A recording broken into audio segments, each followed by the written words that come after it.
Listen, all you New Yorkers. Excuse me, taxi. Okay, man, we're looking around. This is the 77 WABC minicast. Nicole Malliotakis, I talked about it moments ago. Her and Lawler are taking a savage beating on my Twitter page, and they're two of my favorite people in the world today. Mike explained it away yesterday. Here's Nicole's chance today, the great Congresswoman out of Staten Island and Brooklyn. Nicole, good Friday morning. How are you? Good morning and happy birthday. Thank you, Nicole. Early birthday, right? Yes, Sunday is my birthday. In fact, I'll be 59 on Sunday. I was born on my mother's birthday. Naomi, she'll be 91, so thank you. And how close you are with your parents, too, so thank you for that, sweetheart. But tell me, why, Lawler explained it yesterday, why are you and Mike, two of my best friends, getting your asses kicked every day on my Twitter? Why? Well, because I think people, honestly, we got to look at this issue. And unfortunately, some people are out there in the Twitter sphere, on the media, saying things that just simply are not true. First of all, with regards to why I voted for this extension of the temporary protective status. Well, in my district, we have a lot of healthcare workers that are filling a healthcare need, an economic need. There is a staffing shortage right now. The nursing homes have reached out to me saying that this is going to be a major problem for them. They're going to lose skilled nurse assistants if this were to expire. And so I think it's critical to provide these services for my constituents that we preserve the TPS for those individuals who are here. Now, hold on a second. The TPS that you're talking about, and maybe I'm wrong, this is what me and Mike talked about yesterday, what's on my Twitter, is that not exclusively the Haitian people, or is that other people too? So it is the Haitian. So there's TPS for different countries based on the situation in that country. Now, Mike voted for it, I think, for a little bit of a different reason. He has a large Haitian population, and also the situation in Haiti is terrible, where they don't have a government. There's gangs. They'll be slaughtered, these people, if they go back, basically. That was Mike's reasoning. My reasoning is also, and my emphasis has been on the needs of this district. We have economic and healthcare needs, and the Haitians are fulfilling those staffing requirements that our nursing homes, our healthcare facilities need. 80% of the Haitians that are here under TPS, they're working, they're paying taxes, they're contributing to our economy, and they're fulfilling that healthcare need or hospitality need. That's another hotels. Nicotra's on Staten Island told us that they have Haitian TPS workers, that they can't get people to come and clean the rooms and do the housekeeping and do some of the other services that our hotel restaurant industry, they're fulfilling that need. So now to say we're going to strip them and just send blanket 350,000 people back when 80% of them are here working, the rest, by the way, are retired seniors or their children that can't work, is, I think, not very practical and thoughtful. I think this was just, and I spoke to the White House about this, and I tried to work with them and said, look, the people who are here, if they're working and they're fulfilling a need, then let's figure out a way to get them to get work authorization then. And then you could end TPS without getting rid of these people that are they're here doing the right thing. Now, the guy with the hammer, I want to address this because I hear my colleagues out there talking about this guy with the hammer that killed that poor woman. That guy should not be here. He was in this country illegally. He had TPS at the very beginning, but it was stripped from him. And he was in the country illegally for the last 2 years. He had a final order to be removed. So that is not somebody that we were seeking to protect. I have been, and I think your listeners know this, you know this, Sid, I have been the most vocal person in this city, in New York City, regarding illegal immigration. I have been advocating for the closure of these migrant shelters. I've sued the administration, the mayor's administration over this, Adams' administration. I have been advocating for the deportation of these criminals and people who have been draining tax dollars. So, you know, but I also think we need to be rational and thoughtful when we're talking about these policies. So as Mike said, it is certainly not safe to return these individuals to Haiti. But aside from that, they are filling an important healthcare and economic need for our community. I'm on your side. I love the Haitian community, but just to play devil's advocate, I'm not going to say the guy's name, but he's a big-time listener. He texts me almost every morning. Very, very smart guy. He says TPS is a corrupt system, bottom line. Anyone who's here through TPS and is on any government assistance needs to go ASAP. They can't get people to do those services because they pay slave wages to those Haitians. Americans cannot survive on those wages. Is there any credence to this, or is this guy just going nuts? Well, I agree that they shouldn't be receiving any type of benefits. The Haitian population in particular have been workers. They've been people who are working and, again, paying taxes and fulfilling a need. Now, I do believe that healthcare workers in our state need to see an increase. The thing is that where the nurse assistant roles, those are the ones that are the lower paying jobs. Those are the entry level jobs.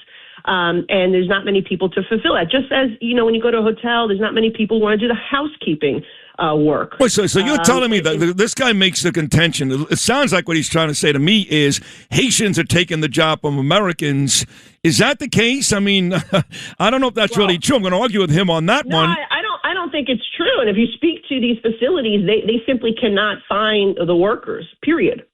I mean, there's nothing that saying that Americans can't go in there and try to negotiate a higher salary to fulfill a job if they wanted to do that work. So, look, based on everything that I know, these are jobs that are very difficult to fill. Again, they're the hospitality industry, housekeeping, as well as some construction. But mostly it's in our district, the people I represent, Staten Island, Brooklyn, they will see a shortage. And guess what happens if these nurse assistants are not there to work?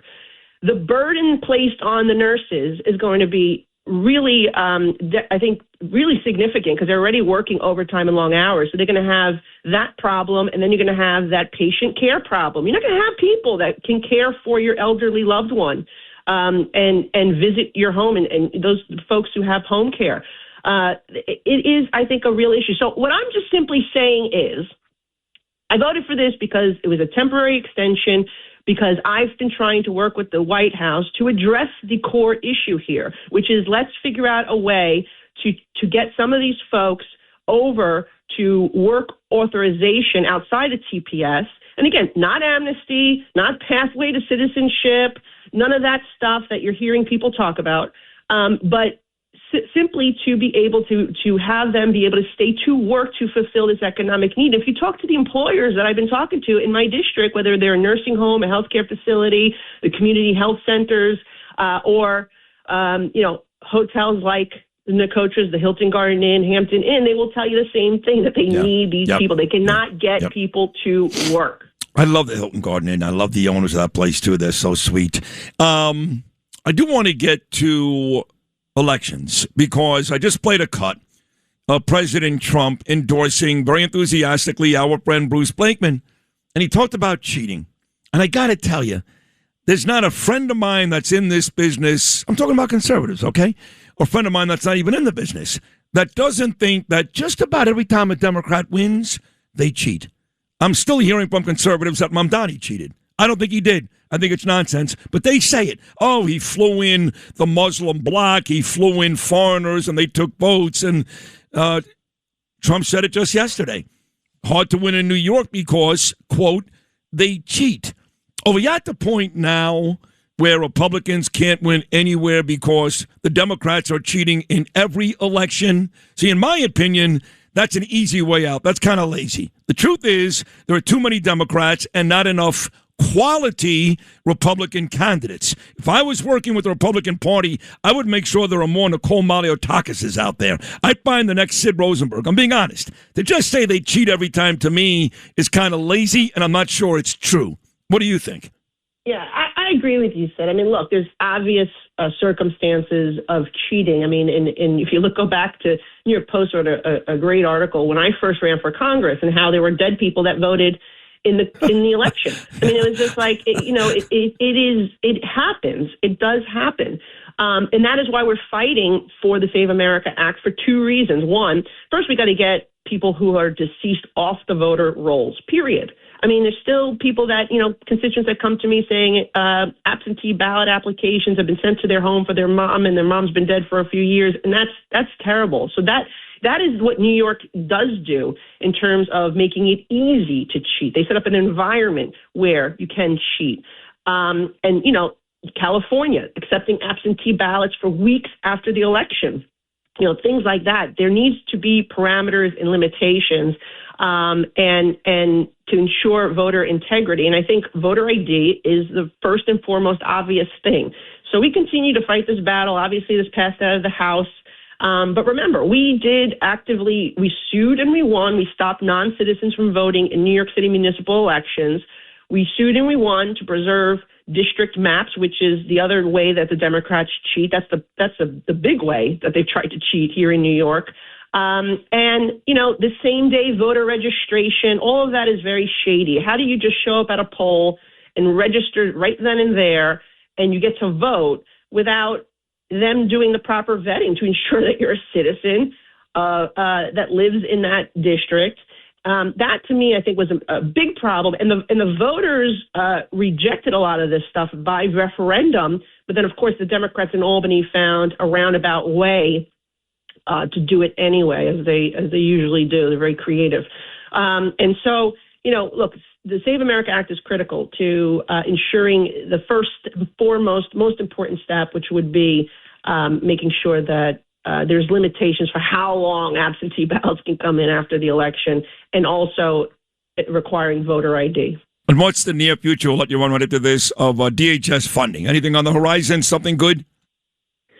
Yeah, this is an important battle that we continue to have. It looks like we're going to have to do it on our own. We can't count on the Democrats to join us, despite the fact that they had previously negotiated these funding levels that included funding for ICE and Customs and Border Protection.